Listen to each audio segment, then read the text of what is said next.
ಗದಗದಲ್ಲಿ ನೂತನವಾಗಿ ನಿರ್ಮಿಸುತ್ತಿರುವ ಪ್ರಜಾಸೌಧ ಕಟ್ಟಡಕ್ಕೆ ಜಿಲ್ಲಾ ಉಸ್ತುವಾರಿ ಸಚಿವ ಎಚ್.ಕೆ. ಪಾಟೀಲ್ ಇಂದು ಶಂಕುಸ್ಥಾಪನೆ ನೆರವೇರಿಸಿದರು.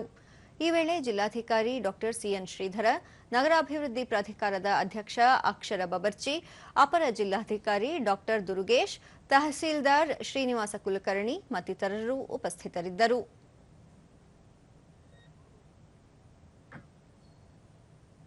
ತಮ್ಮೆಲ್ಲರಿಗೂ ಸಹಿತ ಈ ಒಂದು ಕಾರ್ಯಕ್ರಮಕ್ಕೆ ಸ್ವಾಗತವನ್ನು ಕೋರ್ತಾ ಇದ್ದೀನಿ. ಈ ಒಂದು ಕಾರ್ಯಕ್ರಮಕ್ಕೆ ಉದ್ಘಾಟನೆ ತಾಲೂಕಿನ ತಹಸೀಲ್ದಾರ್ ಶ್ರೀ ಶ್ರೀನಿವಾಸ ಮೂರ್ತಿ ಅವರಿಗೆ, Shri CN Sridhar sir, survey ಕಚೇರಿ, ಐಟಿ ನಿರ್ವಹಣಾ ಕಚೇರಿ. ಬಳಿಕ ಎಚ್.ಕೆ. ಪಾಟೀಲ್ ಆಡಳಿತ ವ್ಯವಸ್ಥೆಯಲ್ಲಿ ಬದಲಾವಣೆ ತರಲು ಸರ್ಕಾರ ತಂತ್ರಜ್ಞಾನ ಅಳವಡಿಕೆ, ಆನ್ಲೈನ್ ಸೇವೆ ಸೇರಿದಂತೆ ಹಲವು ಸೌಲಭ್ಯಗಳನ್ನು ಅಳವಡಿಸಿದರೂ ಆಡಳಿತ ವ್ಯವಸ್ಥೆಯಲ್ಲಿ ಲೋಪ ಇರುವುದರಿಂದ ಸಾರ್ವಜನಿಕರ ಕೆಲಸ ಸಕಾಲದಲ್ಲಿ ಆಗುತ್ತಿಲ್ಲ.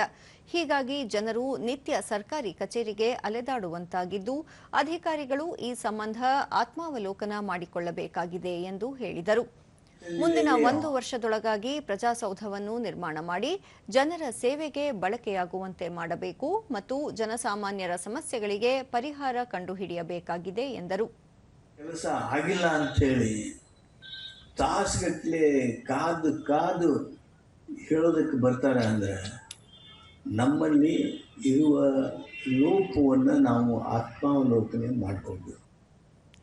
ಜಿಲ್ಲಾಧಿಕಾರಿ ಸಿಎನ್ ಶ್ರೀಧರ ಭೂಮಿಗೆ ಸಂಬಂಧಿಸಿದ ಆಡಳಿತದ ವಿಷಯದಲ್ಲಿ ತಾಲೂಕು ಕಚೇರಿಗಳು ಕಾರ್ಯನಿರ್ವಹಿಸುತ್ತಿದ್ದು, ಅಧಿಕಾರಿಗಳು ಮತ್ತು ಸಿಬ್ಬಂದಿ ಉತ್ತಮವಾಗಿ ಕಾರ್ಯನಿರ್ವಹಿಸಿದರೆ ಸರ್ಕಾರಕ್ಕೂ ಉತ್ತಮ ಹೆಸರು ಬರಲಿದೆ.